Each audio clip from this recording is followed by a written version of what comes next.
नमस्कार दोस्तों, आप सबको महात्मा ज्ञान यूट्यूब चैनल पे स्वागत है।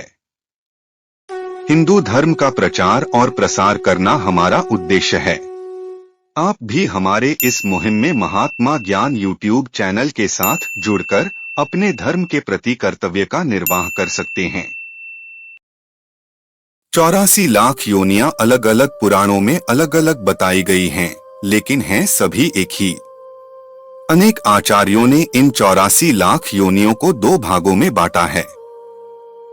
पहला योनिज तथा दूसरा आयोनिज, अर्थात दो जीवों के संयोग से उत्पन्न प्राणी योनिज कहे गए, और जो अपने आप ही अमीबा की तरह विकसित होते हैं उन्हें आयोनिज कहा गया।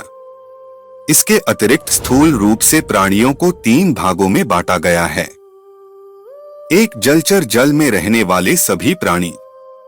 2 थलचर, पृथ्वी पर विचरण करने वाले सभी प्राणी।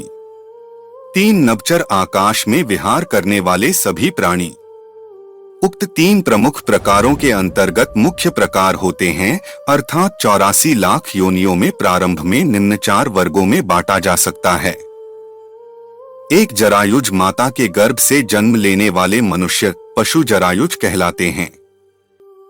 2 अंडज, अंडों से उत्पन्न होने वाले प्राणी अंडज कहलाते हैं। 3 स्वदेज, मलमूत्र पसीने आदि से उत्पन्न क्षुद्र जंतु स्वेदज कहलाते हैं। 4 उदिभज, पृथ्वी से उत्पन्न प्राणी उदिभज कहलाते हैं। पद्म पुराण के एक श्लोकानुसार जलज नव लक्षाणी, स्थावर लक्ष विंशति, कृम्यो रुद्र संख्यक, पक्षिणाम 10 लक्षणम, त्रिंशल लक्षाणी पशव, चतुर्लक्षाणी मानव। 78 5 पद्म पुराण, अर्थात जलचर 9 लाख, स्थावर अर्थात पेड़ पौधे 20 लाख, सरीसृप कृमि अर्थात कीड़े मकोड़े 11 लाख, पक्षी नभचर 10 लाख, स्थलीय थलचर 30 लाख और शेष 4 लाख मानवीय नस्ल के, कुल 84 लाख। आप इसे इस तरह समझें: 1 पानी के जीव जंतु 9 लाख, 2 पेड़ पौधे 20 लाख, 3 कीड़े मकोड़े 11 लाख, 4 पक्षी 10 लाख, 5 पशु 30 लाख, 6 देवता दैत्य दानव मनुष्य आदि 4 लाख, कुल योनियां 84 लाख। प्राचीन भारत में विज्ञान और शिल्प ग्रंथ में शरीर रचना के आधार पर प्राणियों का वर्गीकरण किया गया है, जिसके अनुसार एक शफ या एक खुर वाले पशु, खर यानी गधा, अश्व यानी घोड़ा, अश्वतर यानी खच्चर, गौर एक प्रकार की भैंस, हिरण इत्यादि।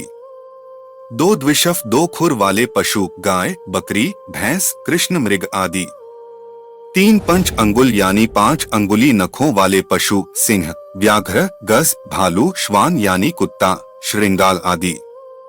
मनुष्य जन्म कब मिलता है? एक प्रचलित मान्यता के अनुसार एक आत्मा को कर्मक्ति अनुसार 30 लाख बार वृक्ष योनि में जन्म होता है। उसके बाद जलचर प्राणियों के रूप में 9 लाख बार जन्म होता है। उसके बाद कृमि योनि में 10 लाख बार जन्म होता है और फिर 11 लाख बार पक्षी योनि में जन्म होता है।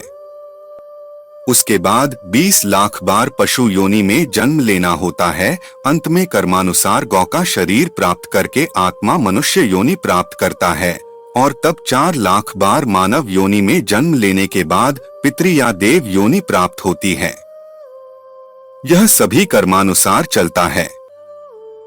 मनुष्य योनि में आकर नीच कर्म करने वाला पुण्य नीचे की योनियों में सफर करने लग जाता है, अर्थात उल्टे क्रम में गति करता है, जिसे ही दुर्गति कहा गया है। मनुष्य का पतन कैसे होता है? कठोपनिषद अध्याय 2 वल्ली 2 के 7वें मंत्र में यमराज जी कहते हैं कि अपने अपने शुभ शुभ कर्मों के अनुसार शास्त्र, गुरु, संघ, शिक्षा, व्यवसाय आदि के द्वारा सुने हुए भावों के अनुसार मरने के पश्चात कितने ही जीवात्मा दूसरा शरीर धारण करने के लिए वीर्य के साथ माता की योनि में प्रवेश कर जाते हैं। जिनके पुण्य पाप समान होते हैं वे मनुष्य का, और जिनके पुण्य कम तथा पाप अधिक होते हैं वे पशु पक्षी का शरीर धारण कर उत्पन्न होते हैं, और कितने ही जिनके पाप अत्यधिक होते हैं स्थावर भाव को प्राप्त होते हैं, अर्थात वृक्ष, लता, तृण आदि जड़ शरीर में उत्पन्न होते हैं।